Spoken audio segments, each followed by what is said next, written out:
অন্তর্বর্তী সরকারের উপরে সব দলের আস্থা আছে এবং নির্বাচনকালীন সরকার বলেছে ডিসেম্বর থেকে জুনের মধ্যে নির্বাচন এবং সংস্কারের কাজ শেষ করে নির্বাচনের দিকে যাবে। কোন মহলের অতি তাড়াতাড়ি নির্বাচনের কথা বারবার বলে অন্তর্বর্তী সরকারকে বিব্রত করা হচ্ছে।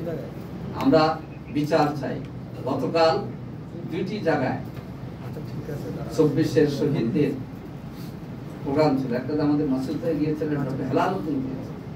শহীদ ফায়াজের বোন নেতৃবৃন্দের সামনে কান্নাকাটি করে বলতেছেন, আমার মা 8 মাস বাদমুক্ত, আর আপনার বিচারের কথা না বলে কেবল নির্বাচনের কথাই বলতেছেন। হ্যাঁ, নির্বাচন হবে, কিন্তু আমার ভাইয়ের খুনের বিচার হবে না, এই কথাটা তো বলেন না বেশি। আজকে সত্যিদের শহীদদের কথা পাশ কাটিয়ে গিয়ে অনেকে কেবল নির্বাচনের কথা বলছেন। 24-এর শহীদের রক্তের কারণেই তো নির্বাচন করার সাহস পেয়েছি। আমরা তো 2024 সালে 7 জানুয়ারি নির্বাচন বন্ধ করতে পারলাম না। 2023 সালে 28 অক্টোবর থেকে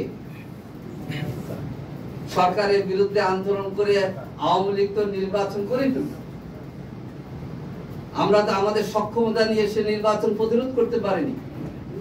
যে 3টি নির্বাচনের মধ্যে দিয়ে আওয়ামী লীগ 2014 154 জন বিনা ভোটের এমপি, 2018-তে দিনের ভোট রাতে, আর 2024-এর দামি, এই 3টি নির্বাচনে বিরোধী দল মাঠে ছিল, ভূমিকা পালন করেছেন, কিন্তু আওয়ামী লীগকে কর্তৃত্ববাদী শাসনের দিকে আওয়ামী লীগ চলে গিয়েছে। এই জন্য 5 আগস্টে ছাত্র জনতার গণ-অভ্যুত্থানে এই স্বৈরাচার পালাতে বাধ্য হয়েছে। তাই আজকে কয়েকটি কথা বলতে চাই যে সাম্য, ন্যায় বিচার, মানবিক মর্যাদা এই বাংলাদেশ গঠনের ক্ষেত্রে জামাত ইসলামী অতীত ভূমিকা রাখছে, সামনে ভূমিকা অব্যাহত রাখবে ইনশাআল্লাহ। স্বাধীনতা জাতীয় দিবসের এই সময় আমরা বলতে চাই, আমাদের মাসুদ ভাই একটু বলেছেন যে বিগত সরকারগুলো বিবিধের রাজনীতি চালু করে রেখেছে। কেন? বাংলাদেশে 18 কোটি মানুষের মধ্যে যেন ঐক্যের বন্ধন তৈরি হতে না পারে। কিন্তু 5 আগস্টের ছাত্র জনতার অভ্যুত্থানে প্রমাণ হয়েছে যে আমরা কে কোন দল করি বিষয় নাই, আমরা বাংলাদেশের সকল মানুষ ফ্যাসিস্টের বিরুদ্ধে, ভারতীয় আধিপত্যবাদের বিরুদ্ধে। আজকে ভারতীয় আধিপত্যবাদ বিতাড়িত হয়েছে 5 আগস্টের উত্থানের মধ্য দিয়ে। এখন আমাদের অনেক রাজনীতিদের কথার মধ্যে দেশীয়দের কিভাবে পুনর্বাসন করা যায়, আর ভারতীয় আধিপত্যবাদের লেহান করে কিভাবে কোন কার্য সাধন করা যায়, এই ধরনের আলামত আমরা দেখতে পাচ্ছি। বাংলাদেশের 18 কোটি মানুষ ভারতীয় আধিপত্যবাদের বিরুদ্ধে।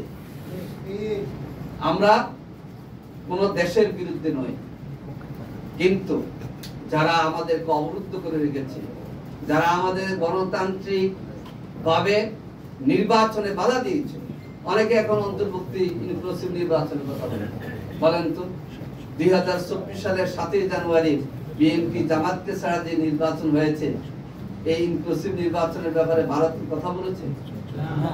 আজকে কেন ওকালতি করতে আসছে, যখন ছাত্র জনতার দাবি হচ্ছে যে আওয়ামী লীগ 3বার নির্বাচন করতে দেয়নি দেশের জনগণকে? এই জন্য এখনকার নির্বাচনে আওয়ামী লীগ ছাড়া হবে, এই জাতীয় আলোচনা জনগণের মধ্যে আছে, জনগণই চায় না।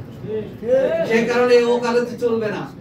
এই ফ্যাসিস্টের বিচার হয়ে এই বিচারের ফয়সালা চূড়ান্ত হওয়া পর্যন্ত আওয়ামী লীগের রাজনীতিতে পুনর্বাসন করা যাবে না।